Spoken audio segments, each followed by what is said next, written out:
Alexis de Tocqueville viene de familia aristocrática y ejerce unas funciones administrativas en un entorno opuesto a la revolución. Estudió democracia y sus consecuencias sociales y políticas. Observó la Revolución Francesa como hecho que cambiaría Europa.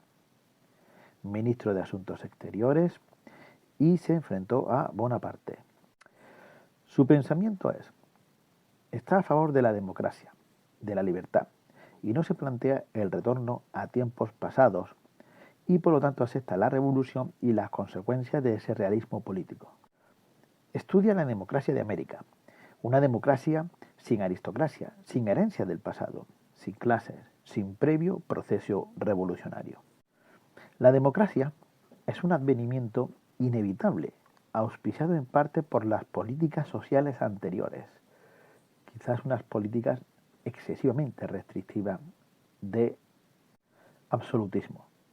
Por lo tanto, el desafío de la democracia es evitar que se convierta en despotismo, en intolerancia, en anarquía y en desorden. Por lo tanto, estudió la democracia en varios niveles. En el primer nivel se demanda una igualdad de condiciones de los individuos. Todo hombre es igual independientemente de su condición económica. Todos pueden ascender y descender en la escala social. Movilidad de rasgo democrático. Aunque en esta igualdad de aspiración, las aspiraciones de ascenso no siempre se van a poder cumplir. Existe una cierta frustración de expectativa o limitación a sus deseos, dificultades en consecución de mediocridad disfrazada de sensatez, consustancial con la sociedad democrática, una limitación en el terreno moral. Conseguir superar ese techo, pero debajo de ese techo sí existe una cierta movilidad social.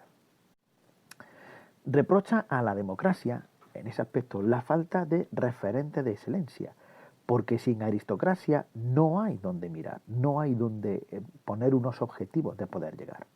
No existen unos auténticos héroes en democracia. En esa democracia, el hombre disminuye los logros de sus iguales, es decir, disminuyen los logros ajenos. ¿Por qué? Por la envidia. Y quizás esta aristocracia servía de freno al rencor, ya que frustraba las aspiraciones.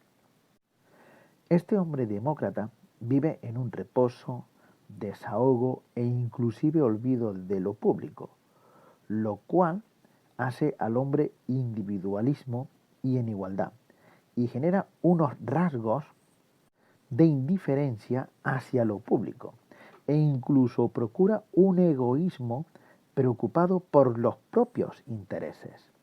Este hombre democrático ya en el segundo nivel se aísla, es un ser débil en lo público, como hemos estado comentando, desinterés por lo público, delega en instancias superiores la organización política. De ahí que esta delegación de interés pueda ser delegado en instancias superiores, lo cual esas instancias superiores pueden provocar en un despotismo, o bien provoca en el hombre un desinterés, y ese desinterés por lo público se convierte en anarquía. Todo esto puede ser superado fortaleciendo en los individuos las virtudes cívicas, es decir, el interés de lo público. La suma de intereses particulares une al interés de la sociedad. Otro estudio que hace Tocqueville es sobre la democracia y la mayoría. En democracia puede que la mayoría, llamada de la soberanía popular, sea tomada como omnipotente del legislativo, y sobre una sociedad igualitaria se impondría una mayoría que junto con la sociedad igualitaria se transformaría en una tiranía de la mayoría, es decir, que se impone por medio de la uniformidad. Ese rodillo de la mayoría puede aplastar el pensamiento individual e independiente, y que sea independiente, un pensamiento independiente, es decir, la independencia crítica. Entonces, he aquí cuando nace el despotismo. Es decir, cuando la democracia igualitaria se manifiesta con incapacidad de convivir con la discrepancia, es cuando esta mayoría se abre al despotismo.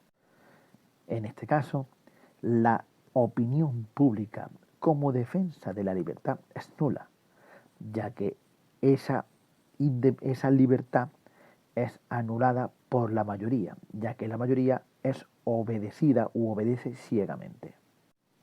Por eso, ve bien la distribución del poder, quizá una división de poder, en que una de las partes sea una actitud vigilante de posibles extralimitaciones del Estado, es decir, del poder de la administración. Por lo tanto, ¿cómo suavizar estas extralimitaciones de la democracia? Tocqueville nos dice que sería fácil con la descentralización o la división, es decir, una descentralización política, comercial, cultural, que suplan el poder de la aristocracia. También realiza un estudio sobre la causa de la Revolución Francesa.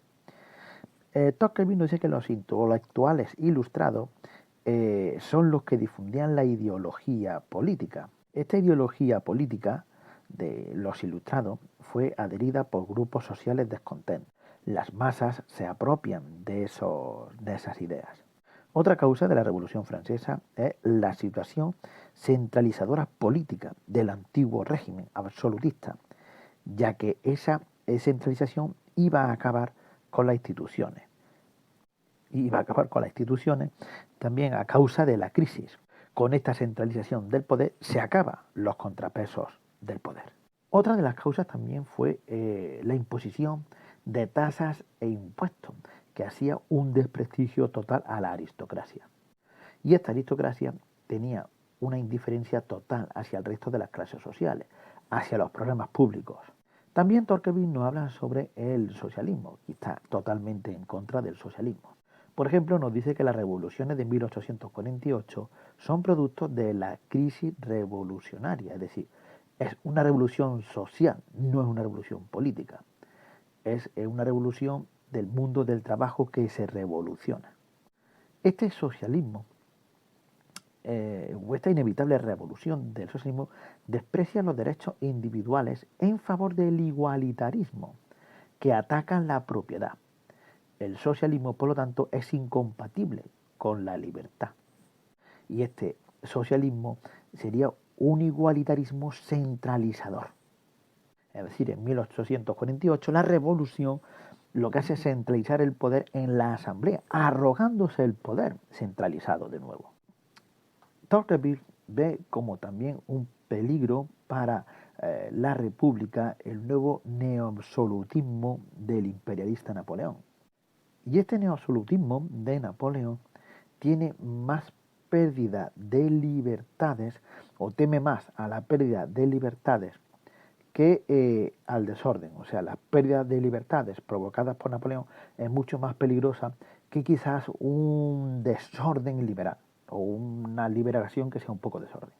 Esta centralización del poder, sea del sistema socialismo o sea del sistema neoabsolutismo, lo que hace es una pérdida de libertades, una pérdida de participación política. A su juicio, puede ser pasajero, por ejemplo, un cierto desorden, pero la pérdida de libertades no es pasajero. Es un régimen autoritario casi y bonapartista. Alexis se considera un liberal de la participación política, de la independencia y de la responsabilidad moral, obligación consigo mismo de cada individuo, y superar el igualitarismo,